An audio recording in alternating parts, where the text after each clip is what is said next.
أما بعد فقد قال الله الحكيم في كتابه الكريم بسم الله الرحمن الرحيم شهد الله أنه لا إله إلا هو والملائكة وأولو العلم قائما بالقسط صدق الله العلي العظيم. صلوات.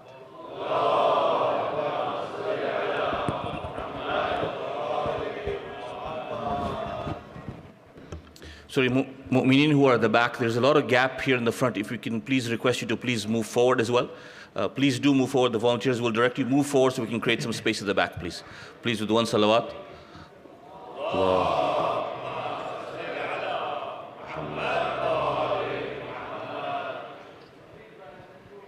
Can I have a louder salawat, and if you can all move forward?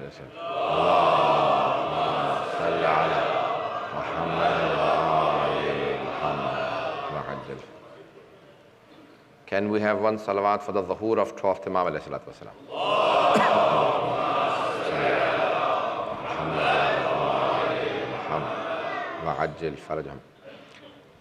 We've been talking on the topic of Adalat and Imamat during these series of Majalis, being the 5th Majlis tonight. Adalat and Imamat. We talked about Adalat on the first 2 nights and Imamat in the last 2 nights. And I want to connect the Imamat to Adalat. We said Allah subhanahu wa ta'ala is Adil, just, and the Holy Prophet, all the Anbiya alayhimus salam and A'imma alayhimus salam are Adil. The Holy Prophet sallallahu alayhi wa sallam says that Yadi wa yadu aliyin fil qada'i siwa. My hand and Ali's hand in qada, in judiciary, in adalat is equal. So you will not see a similar hadith for any companion. You will only see such traditions for Ahlul Bayt alayhimus salam. So the Holy Prophet says, my hand and Ali's hand in qada, in judiciary, in adalat, in justice is equal. Only an infallible could be equal to another infallible. Not a fallible or a sinful person could be equal to an infallible. I want to very quickly, because I do see a lot of youth and young boys and girls inshallah as well, probably children. So I want to just very quickly mention a story and then inshallah make some points on this adalat and imamat. We see that Hazrat Salman Farisi, Salman Muhammadi, one of the, in fact, the best, the highest ranking companion of the Holy Prophet, Sahabi of the Holy Prophet. Amongst the Sahaba, companions of the Holy Prophet, Salman is the highest ranking Sahabi. The Holy Prophet himself says, Iman has 10 levels and Salman has acquired all of the 10. And Abu Dhar has acquired 9, Miqdad has 8, and Ammar has 7. So the highest level is of Hazrat Salman. Hazrat Salman Farsi is known for his knowledge. So he goes to the Holy Prophet and he sees that the Holy Prophet is eating dates. And he says, Ya Rasulullah, please give me something to eat. Give me some. So the Holy Prophet picks up without counting and places them in the hand of Hazrat Salman Farsi. He comes out and he counts them and they were 9. So he goes to Ali ibn Abi Talib and sees that he's also eating some dates. He says, Ya Ali, give me some dates. So Imam Ali picks up some dates and gives it to Salman. Hazrat Salman says, as I was counting, Ali ibn Abi Talib said to me, Salman, what are you counting? Had the Holy Prophet given you more than 9 dates, I would have also given you more than 9. Because the Holy Prophet gave you 9 dates, exactly, you see the hand of Ali ibn Abi Talib is like that of the Holy Prophet sallallahu alaihi wasallam. So you'll see the practice of the Holy Prophet being established and implemented by Ali ibn Abi Talib alayhi salam. Exactly the same way the Holy Prophet wanted. And another very famous incident is in the night of migration, Hijrah. The Holy Prophet says, وَمَا يُؤَدِّي عَنِّي إِلَّا عَلِي. No one will return the amanat and endowments to the people except for Ali ibn Abi Talib. Very famous hadith in Shia and Sunni books. No one but Ali ibn Abi Talib would return the endowments to the people except for Ali ibn Abi Talib. Never anyone has mentioned in the history that Ali ibn Abi Talib asked the Holy Prophet, Ya Rasulullah, all of these amanat that mushrikeen or the kuffar or the disbelievers left with you, can you just write the names of the people who these things belong to? The Holy Prophet says, Ya Ali, you sleep on my bed tonight when I'm doing migration, when I leave for Medina, and tomorrow you return all of the different endowments to the people, and then you bring Fawatim, the Fatimas with you. Fatima bint Asad, his mother, Imam Ali's mother, the daughter of the Holy Prophet, and the sister, a cousin of the Holy Prophet. So bring the Fawatim, and the Holy Prophet leaves Imam Ali behind. Not a single mushrik or disbeliever complained that I had given something to the Holy Prophet to keep and Ali ibn Abi Talib did not return it to me. How did Ali ibn Abi Talib know who to return, what to return to? It is the ismat and infallibility of Ali ibn Abi Talib that leads him to returning the goods to the people who gave them to the Holy Prophet in the first place. This is Ali ibn Abi Talib. Now I want to go into the government of Ali ibn Abi Talib and give higher examples. I wanted to simplify it and keep it simple. But if I wanted to go further, when he holds the reins of the Islamic State as the Khalifa of the Ummah, he is the Imam and the ruler. He says, I want to move the state, the capital, state capital from Medina to Kufa. Many people use this and say that Ali ibn Abi Talib moved the capital from Medina that was chosen by the Holy Prophet to be his capital and he moved it to Kufa. Okay, fine. You've had so many Muslim rulers. Has anyone ever decided to make Medina the capital again? I'm not sure if the people are here. Has anyone ever, I'm not just talking about the present rulers in Saudi Arabia, I'm talking about all the 14 centuries. Has ever anyone decided to move the capital back to Medina after Ali ibn Abi Talib alayhi salam decided to move the capital from Medina to Kufa or to another place? The point Imam Ali ibn Abi Talib alayhi salam was making, there were a number of points that people have argued. Number one, when a city becomes a religious city, the haram, it becomes, the Holy Prophet migrated from Mecca because it was the haram of Allah subhanahu wa ta'ala. And the Qibla was going to return back to it.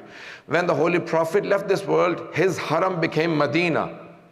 The Imam is saying that if you're going to go to battles, then do not use religious places. Move your capital away from religious states. Move your capital away from religious positions. So the Imam alayhi salam moved it from Medina to Kufa and did not wish for his battles to take place in the Medina, in the city of the Holy Prophet, because that was the haram of the Holy Prophet. No one dare make that city his capital again because Ali had moved the capital from there. Even if a ruler wanted to make it the capital again, even when the 12th Imam alayhi salam comes, he will make Kufa his capital. Kufa again will become. So Imam alayhi salam made Kufa his capital. And he said that no, the capital has to be moved. And there were many other reasons I do not wish to go into now that the scholars have argued, the political reasons. But the religious reason, he says that I will move it. And when he took the bay'at from the people, he said the first sermon that he delivered to the people of Medina, just a few words from that sermon. He says, O people of Medina, I will make the people return whatever they've taken from the treasury, from Baytul Mal, the religious treasury.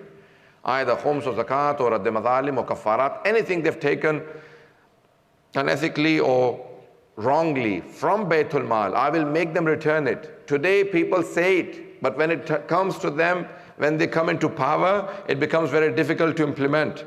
I'm not talking about any countries. I'm not talking about Pakistan or any other country. I'm just making a point. It becomes very difficult for rulers and the governors to come into power and then implement what they promise. Ali ibn Abi Talib alayhi salam made this sermon. He said, I will make sure that anything that has been taken away from the treasury, from the Islamic treasury, from Baytul Mal, will be returned back. In fact, the word he uses, he says, I will make sure that if any one of your fathers had taken Baytul Mal's money and given it into dowry of their mothers, meaning their wives, meaning one of your fathers has taken it and given it to your mother as dowry, as haq mahar, I will make sure that even that money is returned back to the treasury, to Baytul Mal, because that is now dowry, that is worth, and that is the property of Baytul Mal. It will be returned back to Baytul Mal. The people sitting in that crowd in Masjid al-Nabawi, do you know what they were saying? Will Ali ibn Abi Talib really do this? Is he going to implement this? Or is this a political statement? Is this a speech that usually people come into power and they deliver? You call that manifesto. The politicians usually give a manifesto. This is what I will do. So Ali ibn Abi Talib alayhi salam was telling the people in his first sermon, this is what I will do. So the people started talking to each other. Will Ali ibn Abi Talib really do this? Is he going to really take back everything that was taken from Baytul Mal? One said, let's see, the previous people never did it. Will Ali ibn Abi Talib do it? Politically, is he going to implement all of these things? They say that many people started saying, no, this is only a political speech. Ali ibn Abi Talib will not implement. One of the Christian writers, Joe Jodak, he says that قُتِلَ لِشِدَّةِ عَدَالَتِهِ. Ali ibn Abi Talib alayhi salam was murdered, was assassinated because of the justice that he was implementing. Not because of zulm. When he started implementing all of the things that he was saying in his first sermon, it became a big problem for many of the Muslims because they had become corrupt again. They had gone back to the teachings of Jahiliyyah.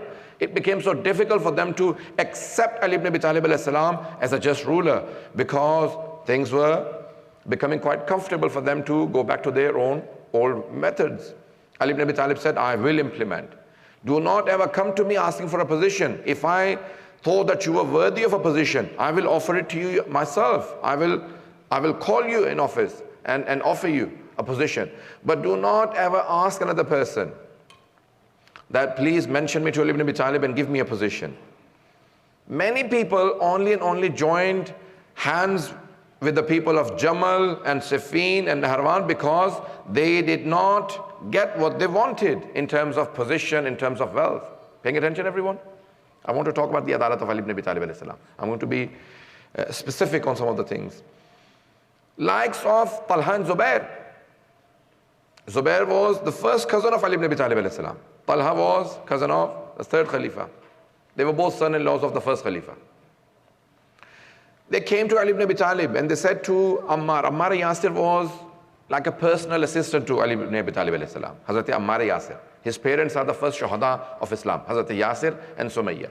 Some say Hazrat Sumayya is the first Shahida, the female Shaheed, but his father is not the first Shaheed, but one of the first Shuhada. Nevertheless, he was almost 90 years of age and he was the personal assistant of Ali ibn Abi Talib alayhi salam. Talha and Zubair both came to Ammar in Medina and said, we want to meet Ali ibn Abi Talib and we've heard he hasn't appointed a governor of Kufa and Basra. Hazrat Ammar said, you've heard right. He hasn't appointed a governor for Kufa nor for Basra. So he said, can you put in a good word for us and make Ali ibn Abi Talib think about us? He said, you know Ali ibn Abi Talib. He will not listen to me. If he thinks that you are worthy, he will call you. He said, what can you do for us? He said, I can only organize a lunch with Ali ibn Abi Talib. Come after prayers and you can have a lunch with Imam Ali alayhi salam. He said, okay, that's good enough. We can talk ourselves. Just give us an audience with Imam Ali alayhi salam. So he said, Ya Ali, Talha and Zubair have come and I have taken the courage to invite them for lunch. Imam Ali salam said, yes, let them come in. They came in, sat down, and they said, Ya Ali, we want to talk to you. Zubair was closer to Imam Ali alayhi salam because he was cousin and he was very close, in fact. So he said, Ya Ali, I want to talk to you about a few issues. So the Imam said, is it something personal or something to do with the government? He said, what difference does it make if it is to do with the government or to do with personal matters? He said, no, it makes a difference. Because this lamp that I have in front of me, I bought this from the Baytul Mal, from the treasury, from the government's money. If it is something personal, then tell me, I will put it out and I will light the lamp, which is from my money. I'm not sure if I'm conveying it. Talha very quickly made a point to Zubair, let's leave, there's no point. A person who is so strict with a lamp, we will not get a position from him. Zubair said, now that we've come, let's have lunch and we'll talk over the lunch when we become free. So Imam al-Islam said, he said, place the bread and my food, my lunch. It was, you've guessed it, simple, dry bread made of barley. He had some water in front of him. He said, Bismillah, you can have. He said, Ya Ali, we will eat, let me put it in your words, we will eat the main course. We don't want any starters. This is what they would say, Ya Ali, can we, we'll have the proper meal. He said, this is what I eat. Now they both realize, a man after forming a government eats dry bread. This man will not compromise, he will only do justice. Do you see the justice of Ali ibn Abi Talib? They both realized, and one of them said, well, there's no point talking. So he said, let me just put in the word and then we'll leave. He said, Ya Ali, we heard you haven't appointed a governor. You haven't appointed governors for Kufa and Basra. He said, yes, that's right. He said, if you ever wanted any services, then we are willing to serve. Imam said, if I wanted your services, I'll tell you. He said, so do you have a decision? He said, at the moment, I don't want any services from you. You can leave. Guess what happened? They went and joined the people of Jamal. They said, well, if Ali ibn Abi Talib is going to be like this, he's not going to compromise giving us positions. We are influential and we're going to use our influence against Ali ibn Abi Talib. Do you see the people using their influence? This was the justice of Ali ibn Abi Talib that could not compromise. A lot of the people, who do not understand infallibility, they say Ali ibn Abi Talib was a political failure. He should have compromised with many of the influential people. He was a political failure. Listening, everyone? So they say that Ali ibn Abi Talib was a political failure because he did not compromise with the influential people. You need to compromise with influential people if you want your government to last. And you know what diplomacy and politics really is? Let me tell you, one of the most influential politicians in 20th century was Winston Churchill, the British Prime Minister. And they asked him, who is a politician? He said, a politician is one who thinks something, says something, and does something, meaning complete munafiq. This is the definition given in the Holy Quran for a hypocrite, whose words and actions contradict each other. And this is what many of the politicians think politics is. What you think and what you say and what you do should be contradictory, should not be in line with each other. Imam Ali alayhi salam was asked, Ya Ali, Muawiyah is such a great politician, he's very intelligent. Imam Ali alayhi salam said, how did he work that out? That he's so intelligent.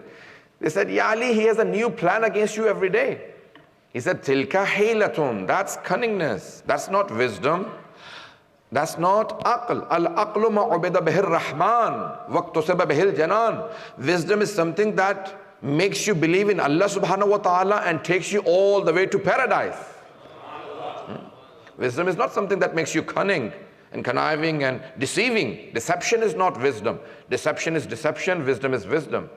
Adalat, the first requirement of adalat, justice, is that you are kafa bil adl saisa. This is the statement of Ali ibn Abi Talib. He says, in politics there is only one thing sufficient. There is only kafa bil adl saisa. He says, if you want to be a politician, then there is only one requirement for politics, and that is adalat, that is justice. And today you will see politicians, but you will not see any justice. Promises after promises. Ali ibn Abi Talib said, my greatest pride of my government is that the labor or any person working in my government will never be denied their allowance or their stipulants or their wages. They will be delivered in time. And no person will ever go hungry in my government.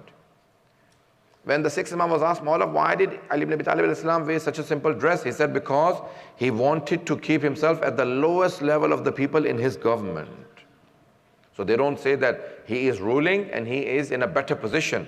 He said, if we were ruling, we would keep ourselves at the level of the poorest and the weakest people in our government. That is the government of Ali ibn Abi Talib alayhi salam. That's the justice of Ali ibn Abi Talib. When he was ruling, he moved his capital from Medina to Kufa. Are you willing to listen to another probably 5-10 minutes in English, and then I'll transfer to Urdu? He moved his capital. And the people doing the best in his government were the orphans. The people who had the best food, even the food that he did not eat himself. He never ate the food that he gave to the orphans. In fact, we have traditions, we have historical accounts where his companions say, we used to pray, we wish we were orphans, because the treatment Ali ibn Abi Talib alayhi salam gave to the orphans, no one deserved, no one got from Ali. He says he would feed to the orphans what he did not even eat himself, and he would place his sufra on the ground and he would say, call the orphans and tell them Ali is going to feed them. The things he had on his sufra, on his dinner table for the orphans, no one ate in his government. Once one of the companions, look, because Imam Ali was sitting on the ground, you know, many of the Arabs have painted pictures from the back. Ali ibn Abi Talib, he is embracing all the little children, the orphans. They would come. One of the companions once said to a child who had stepped on the knee of Ali ibn Abi Talib, he had stepped, you know, when they were coming. So the child, while trying to embrace Imam al-Islam, he stepped on Imam al-Islam's knee. So the companion said, "Oh son," he did not tell him off. He said, "Oh son, step down. This is Ali ibn Abi Talib alayhi salam. This is your Imam." The child was big. So he said, "Please step down." Imam alayhi salam said, "Don't tell him to get off me. If he had the love of his father at home, he would not be searching for the love with me."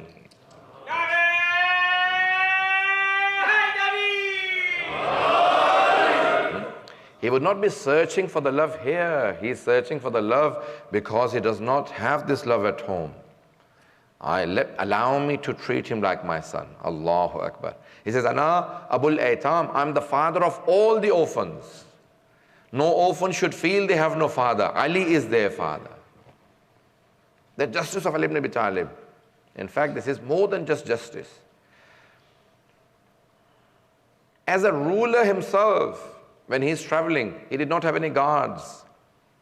He did not have a huge protocol, as you call it these days. I don't know any better words in Canadian. Like prime ministers and presidents, when they come, there are so many cars and people in their protocol, the guards and police. And Imam Ali al-Islam is traveling from some place and he stops in Baghdad. Today, Masjid Barasa, when you go inshallah for ziyarat, you will come across a masjid called Masjid Barasa. He stops. He sees a man outside masjid who is standing there.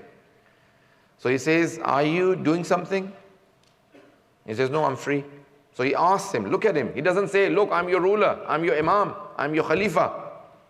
Stand here, do something for me." He asks the man. He is the leader of the Islamic State at the time. He says, "Are you free? Are you doing something?" He said, "No, I'm free." He said, "I'm going to tie my horse outside. Can you just look after my horse while I do salat?" The man said, "I'm free." So the Imam al-Islam then says, "Can you look after my horse so while I quickly do salat, I do my Dhuhr and Asr? You look after the horse?" He said, "Yes, I can stand here." Imam al-Islam goes inside the Masjid Barasa, and he starts praying. While he's praying, one person recognizes the Imam. The others don't, because he's wearing such a simple dress. Can you imagine? One other ruler who is so simple, except for the Holy Prophet and the Ahlul Bayt alayhimus salam. Very simple dress. So the man recognizes, he says, "This is Ali ibn Abi Talib." The others say, "No, he can't be." He said, "He is. I promise you, this is Ali ibn Abi Talib." So they all gathered around Imam Ali. "Ya Ali, I have this problem. Ya Ali, I have this issue. Ya Ali, I have a question. Ya Ali, I want a dua." So they're all asking questions. He says, "I will listen to all of you. As a ruler, you have a right over me that I answer your questions." Allahu Akbar. He does not say that, "Yes, I will answer." He says, "No, you have a right. I will answer your questions. But allow me, because I made a person stand next to my horse looking after my horse. Allow me to release him so he can leave." He comes out and the man has already left with the saddle of Imam al-Islam's horse. So technically he was a thief. Took away the saddle. So the Imam said, "Well, look at he's the ruler, he's the Imam, he knows through his ilm ghaib that this man has told." Still doesn't say anything about him. Gives him the chance. He said, "Fine." He says, "Well, look, I have to go to Kufa, so I need a saddle for my horse. I need to buy a saddle, then I'll answer." So the people are all now walking with Imam Ali alayhi salam. So one man says, "Ya Ali, there is a shop nearby. I can take you to him and he'll sell you a saddle." So Imam Ali alayhi salam walks to the shop with all of these people and says that, "I want to buy a saddle for my horse." So a man looks at it and said, "Yes, I know the perfect saddle. I just bought for 2 dirham. Takes out the saddle, and it was the same saddle of the horse of Imam Ali alayhi salam. Still doesn't say, "Well, this was stolen from me, so it's mine. I should take it free." He says, "No." He says, "Ya Ali, I just bought it from a man. He sold it to me for 2 dirham. Silver coins. Dinar, gold coin, silver. Dirham is silver coin. Just minutes ago, I bought it from a man for 2 dirham. Imam Ali then turned around to the crowd and said, "When I made that person stand next to my horse, I took out 2 dirham from my own money. And I wanted to give it to him when I had come out. When I decided that I'm going to give this man 2 dirham, Allah subhanahu wa ta'ala wrote in his taqdeer. It was decreed for him that he will get 2 dirham. He did not wait for me to give him those 2 dirham. Had he taken those 2 dirham from me, he would have had the barakat. Now that he stole from me, Allah has taken away the barakat from his life. If you steal, then you lose the barakat. He says, now these 2 dirham. So he made a khutbah to all of those people. He said, there are 2 types of wealth. One that you are running after, the other one that is coming behind you. The better one is the one that comes to you. Don't chase it so much that you start to do something haram to get the wealth. This is the rule of Ali ibn Abi Talib alayhi salam. In his own government, he is so just. He answers the questions of all of those people. He listens to them. Then he goes to Kufa. Look at the government of Ali ibn Abi Talib. He is so approachable, so easy, so accessible that people can talk to him. This is the hukumat and the government of Ali ibn Abi Talib alayhi salam.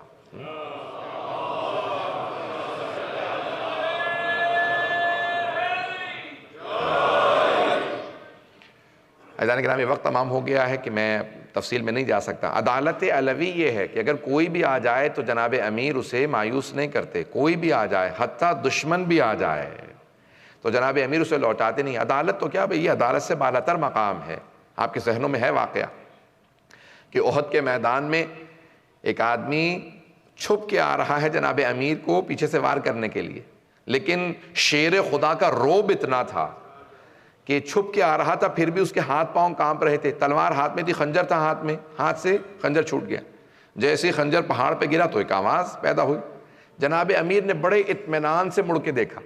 جیسے ہی دیکھا تو ایک آدمی پیچھے سے آ رہا تھا, خنجر لیتا ہوا, ہاتھ سے خنجر گر چکا تھا. اب اس میں ہمت نہیں تھی کہ خنجر اٹھاؤں, کہ ایسا نہ ہو کہ علی تلوار چلائیں, سر قلم کر دیں. جانتا تھا کہ یہ حیدر کرار ہیں, جانتا تھا شیر خدا ہیں, تو فوراً کہا کہ یا علی, میں نے سنا ہے کہ آپ اپنے سائل کو رد نہیں کرتے. سائل یعنی مانگنے والا, سائل the questioner, the beggar. کہا مولا میں نے سنا ہے کہ یا علی آپ اپنے سائل کو رد نہیں کرتے. مولا نے کہا تو نے صحیح سنا. کہ یا علی اپنی تلوار مجھے دے دیجئے. مولا نے فوراً تلوار اس کے سامنے پھینک دی. ہاتھ میں نہیں دی کہ ایسا نہ ہو کہ کہیں ڈر جائے کہ میں تلوار لینے جاؤں, کہیں مار نہ دیں. تو مولا نے تلوار اس کی طرف پھینکی, اس نے تلوار اٹھائی. کہا یا علی آپ جانتے میں آپ کو قتل کرنے آ رہا تھا. مولا نے کہا ہاں. کہا پھر بھی آپ نے اپنی تلوار مجھے دے دی. مولا نے کہا ہاں. کہا کیوں؟ کہا کیونکہ اب تو قاتل نہیں تھا, تو سائل تھا. پتہ نہیں بات پہنچے کہ نہیں. پہلے تیری نیت قتل کی تھی, لیکن اب تو سائل بن گیا تھا. جب تو سائل بنا تو پھر علی سائل کو رد نہیں کرتا. کہ سائل کو رد نہیں کرتا. تو نے اس وقت سوال کیا تھا. عزیزان گرامی یہ جناب امیر کا مزاج ہے, مزاج علوی کچھ ہے. عزیزان گرامی جب آپ آ گئے کوفے میں, اب وقت نہیں تفصیل کا, آئے کوفے کے اندر, تو کوفے میں آنے کے بعد آپ نے اپنا دارالخلافہ بنایا. کسی نے کہا مولا یہ دارالامارہ, جیسے آج کل, اب میں وائٹ ہاؤس کہنے والا تھا لیکن جیسے گورنر ہاؤس ہوتا ہے, پریزیڈنٹ ہاؤس ہے, پرائم منسٹر ہاؤس, یہ جو بھی کہہ لیجیے آپ, جو پیلس ہوتا ہے. تو کہا یار یہ دارالامارہ ہے, گورنر کا ہاؤس ہے, یہی آپ, یہ پیلس ہے, آپ یہاں پہ رہیں. مولا نے کہا نہیں, میں دارالامارہ میں نہیں رہوں گا. کہا یا علی کیوں؟ مسجد کوفہ کے ساتھ بنا تھا. مولا نے کہا مجھے دارالامارہ سے ظلم کی بو آتی ہے, میں عادل ہوں, ظلم کی بو آتی ہے. دیکھیں جناب امیر علیہ السلام کی عدالت, کہ مجھے ظلم کی بو آتی ہے. I smell oppression, I smell injustice in this دارالامارہ, in this governor house. میں یہاں نہیں رہوں گا, میں اپنا خود گھر بناؤں گا. عزیزان گرامی میرے ایک درخواست ہے, غور سے سنیے گا اس جملے کو. اب تو انہوں نے وہاں پہ کار پارک بنا دیا دارالامارہ کے اوپر, لیکن اگر آپ پہلے جاتے نا, تو صدام کے زمانے میں جاتے تھے, دارالامارہ کی اتنی موٹی موٹی دیواریں تھیں, ویری لارج والز آف دارالامارہ, بہت موٹی موٹی دیواریں. جناب امیر نے اپنا گھر خود بنایا, مٹی کا کچا مکان بنایا دارالامارہ کے ساتھ. توجہ ہو, مولا نے کچا مکان بنایا اپنا, دارالامارہ کی بہت موٹی موٹی دیواریں. دارالامارہ زمین میں جا چکا تھا, علی کا گھر آج بھی کھڑا ہے.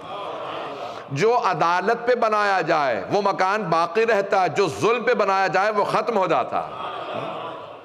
وہ ظلم پہ اس کی دیواریں استوار کی گئی تھی, وہ ختم ہو گیا آج وہاں سے. اور وہاں پہ اسمیل آتی تھی, جب جائیں تو کھڑے نہیں ہو سکتے, دارالامارہ اتنا خراب. اور جناب امیر کے گھر میں جائیں تو ایسی خوشبو ہے جو کسی بھی پرفیوم میں نہیں ہوتی, کیونکہ جناب علی ابن ابی طالب کا گھر ہے. آج بھی وہ مکان باقی ہے, اسے بیت الشرف کہا جاتا ہے. مولا نے اپنا گھر بنایا. گھر بنانے کے بعد اپنے بیٹوں سے کہا, بیٹا حسن مجھے میری بیٹیاں بہت یاد آ رہی ہیں. ہر باپ کو بیٹیوں سے محبت ہوتی ہے, لیکن اگر باپ ہو علی ابن ابی طالب اور بیٹیاں ہوں جناب زینب جیسی, تو پھر محبت اور زیادہ بڑھ جاتی. مولا نے کہا بیٹا مجھے میری بیٹیاں بہت یاد آ رہی ہیں, آپ مدینے جائیے, میری بیٹیوں کو کوفے لے آئیے. لیکن ایک جملہ کہا, علیک باللیل, بیٹا جب آپ سفر کریں when you travel then travel during the night, تو رات میں سفر کیجئے گا. اماری کا پردے کا اہتمام کیجئے گا. میری بیٹیاں یہ محسوس نہ کریں بابا خود نہیں آئے ہیں, بیٹا میری بیٹیوں کو لے آئیے. مولا امام حسن مجتبیٰ امام حسین گئے فوراً مدینے, بہنوں سے کہا بابا نے کوفے بلایا. سب بیٹیاں تڑپنے لگیں, بیٹیوں کو بھی باپ سے بڑی محبت ہوتی ہے. کہا ہم بابا کے پاس جانا چاہتے ہیں, ملنا چاہتے ہیں. سب تیار ہوئیں, ساری بیٹیاں تیار ہوئیں, ازواج سب کے سب گھر سے سارے. امام حسن مجتبیٰ نے اونٹنیوں پہ اماریاں لگائیں, پردے کا اہتمام کیا, بہنوں کو خود سے اہتمام کر کے سوار کرایا, لے کے چلے. جیسے ہی کوفے پہنچے تو کوفے کے باہر روک دیا کہ بابا نے کہا تھا مجھے بتانا, میں اپنی بیٹیوں کے استقبال کے لیے آؤں گا. I will come to receive and welcome my own daughters, میں خود آؤں گا. جب مولا امام حسن مجتبیٰ گئے نا کوفے میں, تو دیکھا مولا خطبہ دے رہے ہیں امیر المومنین. تو آپ نے فوراً کہا, جیسے ہی امام حسن مجتبیٰ کو دیکھا تو امیر المومنین نے فرمایا علیک باللیل, بیٹا رات کا انتظار کیجئے گا, میں خود بیٹیوں کے استقبال کے لیے آؤں گا. کہا اے کوفے والو, آج رات کوئی اپنے گھر سے باہر نہ نکلے. آج رسول خدا کی نواسیاں کوفے میں آ رہی ہیں. آج کوئی اپنے گھر سے باہر نہ نکلے, کبھی بھی کوئی میری بیٹیوں کا تماشا نہ دیکھے, کہ آج تم اپنے گھروں میں رہنا, میری بیٹیاں آ رہی ہیں. مولا خود کوفے سے باہر گئے. امام حسن مجتبیٰ سے کہا بیٹا حسن, میری بیٹی زینب کبریٰ کی اونٹنی کی مہار میرے ہاتھ میں دے دیں, میں خود اپنی بیٹی کو لے کے جاؤں گا. تو ایک مرتبہ مہار کو پکڑا اونٹنی کی اور خود لے کے چلے. جیسے ہی ساری بیٹیاں اس قافلے میں جا رہی تھیں مولا کے ساتھ, تو جیسے کوفے کے در پہ پہنچے تو مولا نے آواز دی, بیٹی زینب ذرا اماری کا پردہ ہٹائیے گا. جناب زینب نے اماری کا پردہ ہٹایا. کہا جی بابا جان. کہا بیٹی دیکھ لو یہ کوفے کا پہلا چوک ہے. جب کہا نا یہ کوفے کا پہلا چوک ہے, یہ فرسٹ کارنر ہے یہ. ایک مرتبہ جناب زینب نے اماری کا پردہ گرا دیا, دیکھا اور اس کے بعد خاموش رہیں. کچھ آگے بڑھے, ایک مرتبہ مولا نے دوبارہ آواز دی, بیٹی زینب ذرا اماری کا پردہ ہٹائیے گا. جناب زینب نے پھر پردہ ہٹایا. کہا جی بابا جان. کہا بیٹی یہ کوفے کی پہلی گلی ہے, یہ پہلی اسٹریٹ ہے کوفے کی. جناب زینب کی آنکھوں میں آنسو آ گئے کہ پھر پردہ گرا دیا. کچھ آگے بڑھے تھے, اب مولا نے آواز دی, ذرا بیٹی زینب اماری کا پردہ ہٹائیے گا. بی بی نے پھر پردہ ہٹایا. کہا بیٹی دیکھ لیجئے یہ کوفے کا بازار ہے. جب کہا نا یہ کوفے کا بازار ہے, اب جناب زینب سے رہا نہ گیا. کہا بابا یہ گلیاں, یہ چوک, یہ بازار آپ محمد حنفیہ کو دکھائیں, آپ عباس کو دکھائیں. بابا میں بازاروں میں باہر نہیں آؤں گی. جناب امیر کے آنسو بہنے لگے. کہا بیٹی آج تو میں آپ کا بابا آپ کو لے کے آیا ہوں, کل آپ کو اسی کوفے میں قیدی بنا کے لایا جائے گا. آپ کے ہاتھوں میں رسیاں ہوں گی, ہاتھ پسے گردن بندھے ہوں گے. جب آپ کوفے میں لائی جائیں گی تو اس وقت آپ کو لوگ پتھر مار رہے ہوں گے. بیٹی آپ کو قیدی بنا کے لایا جائے گا. جناب زینب رونے لگی, بہت روئیں. کہا بابا اسی کوفے میں جہاں آج میں آپ کی بیٹی کے طور پہ شہزادی بن کے آئی ہوں. کہا ہاں بیٹی اسی کوفے میں آپ کو قیدی بنا کے لایا جائے گا. جب جناب عباس آخری مرتبہ جناب زینب سے ملنے آئے تو ایک مرتبہ جناب زینب نے کہا عباس ذرا خیمے میں آئیے گا. بی بی نے دونوں باہیں جناب عباس کے گلے میں ڈالیں اور رو کے کہا عباس جب میں پہلی دفعہ کوفے آئی تھی مجھے بابا نے کہا تھا زینب آپ کو قیدی بنا کے لایا جائے گا, ایک ایسا دن آئے گا آپ کو قیدی بنا کے لایا جائے گا. عباس مجھے یقین تھا ایسا ہوگا کیونکہ بابا نے کہا تھا, لیکن عباس میں سوچا کرتی تھی کس کی جرت ہوگی مجھے قیدی بنائے جبکہ میرا عباس جیسا بھائی ہے. عباس ابھی جب آپ نے کہا نا بی بی الوداع, بی بی خدا حافظ, مجھے یقین ہو گیا وہ وقت بڑا قریب ہے جب مجھے قیدی بنایا جائے گا. بھائی میں کل پیش کروں گا آپ کو چہلم کے مصائب. آج جناب زینب کے چند جملے مصائب کے سن لیجئے, کوئی رونے میں بخل نہ کرے. شب چہلم ہے, شب اربعین ہے.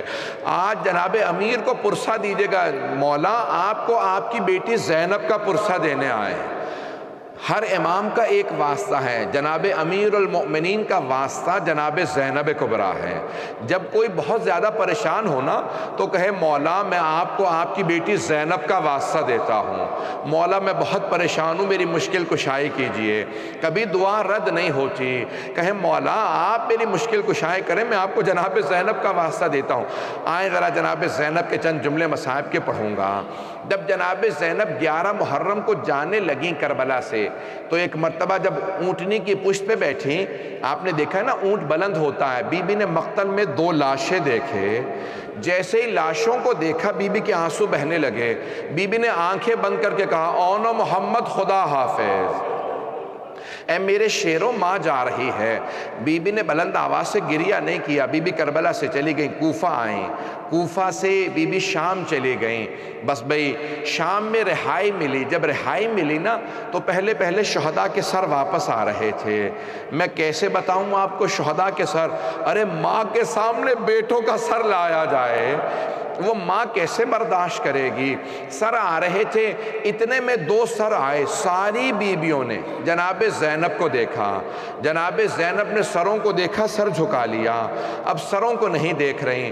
وہ جو سر لے کے آیا تھا اس نے پوچھا ان 2 سروں کی وارثہ کون ہے؟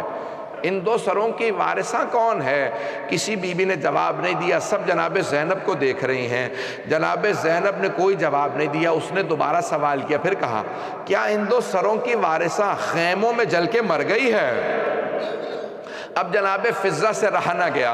جناب فضہ نے کہا یہ دونوں سر مجھے دے دو، یہ میری آقا زادی کے بیٹے ہیں، یہ جناب زینب کے بیٹے ہیں. دونوں سر لیے آئیں جناب زینب کے پاس. کہا بی بی بیٹوں سے ودا تو کر لیں، بیٹوں سے ودا کر لیں. جناب زینب نے کہا فضہ میں علی کی بیٹی ہوں، صدقہ دے کے واپس نہیں لیتی. میں نے امام وقت کا حسین ابن علی کا صدقہ قربانی دے دی. میں نے قربانی دینے کے بعد واپس، کوئی تعجب نہ کرے. جناب وہب کلبی کی ماں کے جب سامنے وہب کلبی کا سر پھینکا تھا نا، شمر نے، عمر سعد نے جناب وہب کلبی کا سر پھینکا، تو جناب وہب کلبی کی ماں نے بھی سر کو واپس پھینکا. کہا کہاں سے ہمت آئی آپ میں اپنے بیٹے کے سر کو واپس پھینکنے کی؟ کہا میں نے حسین کی معرفت حاصل کر لی ہے، میں نے اپنا بیٹا حسین پہ قربان کر دیا.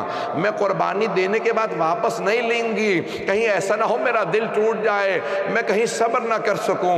ارے جہاں پہ کنیزیں ایسی ہوں، سوچئے جناب زینب کیسی ہوں گی. اب کوئی تعجب نہ کرے. بیٹوں سے ودا کیا. ایک مرتبہ جناب زینب چلیں، دمشق سے چلیں.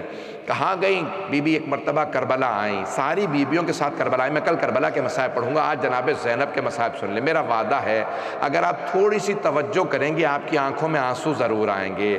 جناب زینب بڑی مظلومہ بی بی ہیں. ایک مرتبہ بی بی کربلا آئیں، کربلا میں 3 دن رہے. پھر ایک مرتبہ دوبارہ مولا سجاد نے کہا پھوپھی اماں ہم اب مدینے واپس جا رہے ہیں. جب مدینے پہنچے تو ایک مرتبہ جناب زینب کبریٰ نے کہا بیٹا سجاد میں پہلے نانا کے روضے پہ جانا چاہتی ہوں، میں پہلے نانا کے روضے پہ جانا چاہتی ہوں، اگر دیکھ سکے تو میری طرف دیکھیے گا. بی بی جب نانا کے روضے پہ پہنچی، رسول خدا کے روضے پہ پہنچی، تو بی بی فوراً حرم کے اندر نہیں گئیں، دونوں ہاتھ دروازے پہ رکھے. سارے مدینے والے جناب زینب کو دیکھ رہے تھے. بی بی کے سر پہ برقع تھا، دونوں ہاتھ دروازے پہ رکھے اور رو کے جملہ کہا یا جدہ انی ناعیۃ الیک بولدک الحسین، نانا میں آپ کے نواسے حسین کی سنانی لائی ہوں.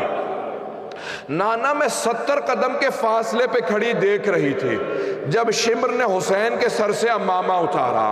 نانا جب شمر نے حسین کے بالوں میں ہاتھ ڈالا، جب اس نے خنجر اٹھایا میں دیکھ رہی تھی. سارے مدینے والے بلند آواز سے رونے لگے. کہہ رہے اس طرح سے حسین کو مارا؟ کہا نانا میرا بھائی حسین سجدے میں تھا. جب شمر نے خنجر چلایا ایک مرتبہ حسین کو سیدھا کیا، نانا میں دیکھ رہی تھی. نانا میں بار بار کہتی تھی اما فیکم مسلم، کیا تمہارے درمیان میں کوئی مسلمان نہیں ہے؟ یہ تمہارے نبی کا نواسہ ہے. نانا شمر نے حسین کو سیدھا کیا، داڑھی سے پکڑا، خنجر چلایا. جب بی بی مصائب پڑھ رہی تھی سارے مدینے والے بلند آواز سے رو رہے تھے، لوگ چیخیں مار مار کے رو رہے تھے۔ جناب زینب ایک مرتبہ جب مصائب پڑھ رہی تھی بی بی کی آواز دب گئی، آواز نہیں آ رہی تھی کیونکہ مدینے والے بلند آواز سے رو رہے تھے۔ بی بی خاموش ہو گئیں، کچھ دیر خاموش بیٹھی رہی۔ جب سارے مدینے والے رو رو کے تھک گئے تو خاموش ہو گئے۔ جب سب خاموش ہوئے تو جناب زینب نے ایک جملہ کہا، کہا نانا اگر نامحرموں کا مجمع نہ ہوتا میں اپنی کلائیوں سے چادر ہٹاتی، نانا میں اپنے بازوؤں کے نشان دکھاتی، نانا میں آپ کو بتاتی آپ کی امت نے مجھے کتنے تازیانے مارے، نانا میں اپنی پشت کے نشان بتاتی، نانا میرے بازوؤں پہ کتنے نشان۔ اجرکم اللہ، اجرکم اللہ۔ میں جناب زینب کے مصائب، ام المصائب کے مصائب یہاں ختم نہیں کر سکتا۔ ایک مرتبہ نانا کے روضے پہ گئیں، پھر ایک مرتبہ کہا سید سجاد مجھے کچھ دیر کے لیے ماں کی قبر پہ لے چلو، مجھے میری ماں کی قبر پہ لے چلو، میں اپنی ماں کو بتانا چاہتی ہوں کیا ہوا کربلا میں۔ مولا سجاد نے کہا سب بیبیاں گھر چلی جائیں، میں اپنی پھپھی کو اپنی دادی کی قبر پہ لے کے جاؤں گا، قبر چھپی تھی۔ ایک مرتبہ صرف چھپا کے جناب زینب کو لائے۔ میں آخری جملہ پیش کر رہا ہوں، جب آئی نا جناب زینب رونے لگی، کہا اماں میں کربلا سے آئی ہوں، اماں میں شام سے ہو کے آئی ہوں۔ ایک جملہ کہا اماں میں آپ کے لیے کربلا سے ہدیہ لائی ہوں۔ بی بی نے سامان کھولا، ایک کرتا نکالا، ایک قمیض نکالا، کہا ایک مرتبہ قمیض کو جناب سیدہ کی قبر پہ بچھایا اور رو کے کہا اماں یہ آپ کے حسین کا کرتا ہے، اماں یہ آپ کے حسین کا کرتا ہے۔ قبر پہ زلزلہ سا آنے لگا۔ جناب زینب نے کہا اماں برداشت نہیں ہوا، اماں آپ نے کرتا دیکھا ہے، میں نے لاشا پامال ہوتے دیکھا۔ اجرکم اللہ، اجرکم اللہ۔ بس بھئی آخری جملے سن لیجئے۔ بس بھئی ایک مرتبہ مولا سجاد نے کہا پھوپھی اماں گھر چلیں۔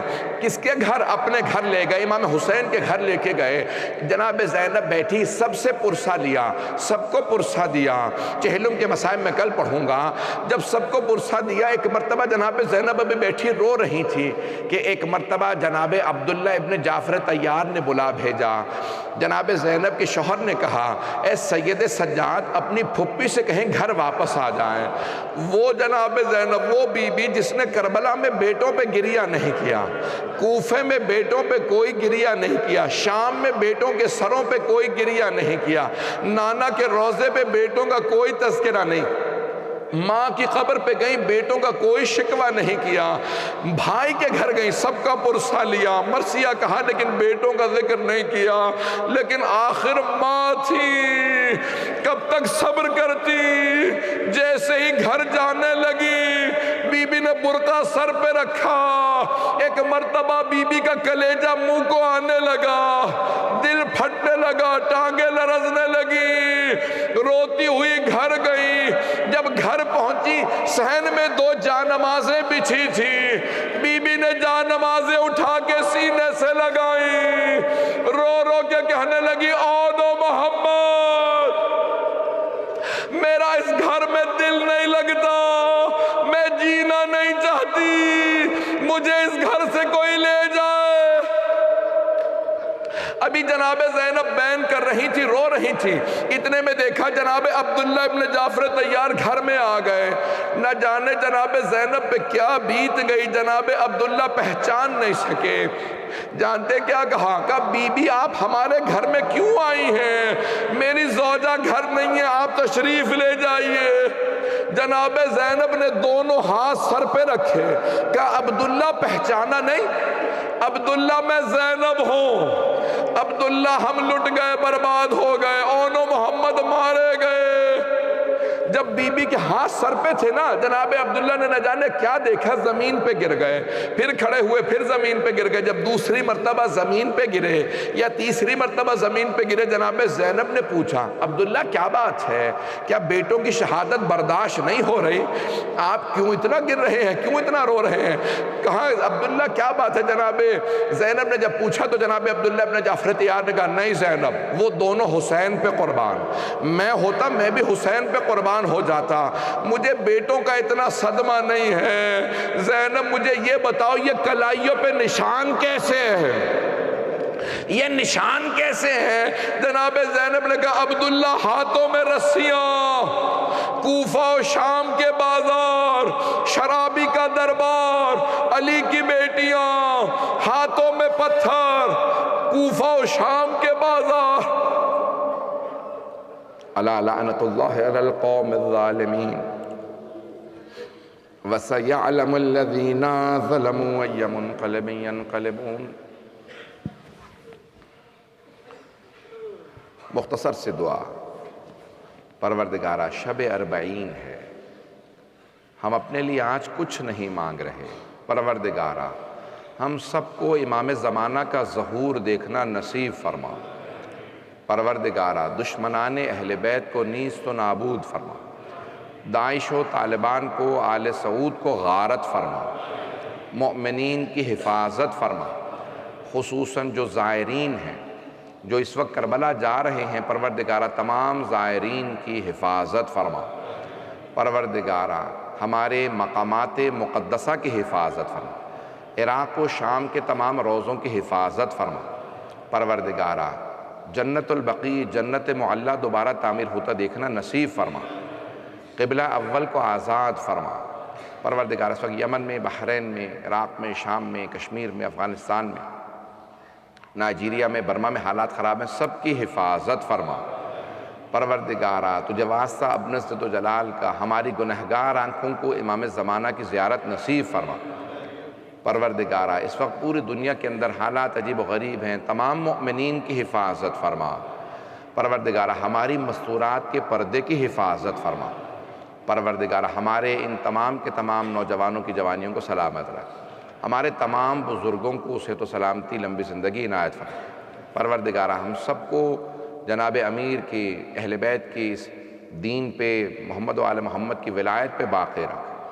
جب تک زندہ رہیں اہل بیت کے ماننے والے رہیں. زندگی میں بار بار سید الشہداء کی زیارت نصیب فرما. آخرت میں سید الشہداء کی شفاعت نصیب فرما. ربنا تقبل منا انك انت السميع العليم بحق محمد وآلہ الطیبین الطاہرین المعصومین. ماتم حسین.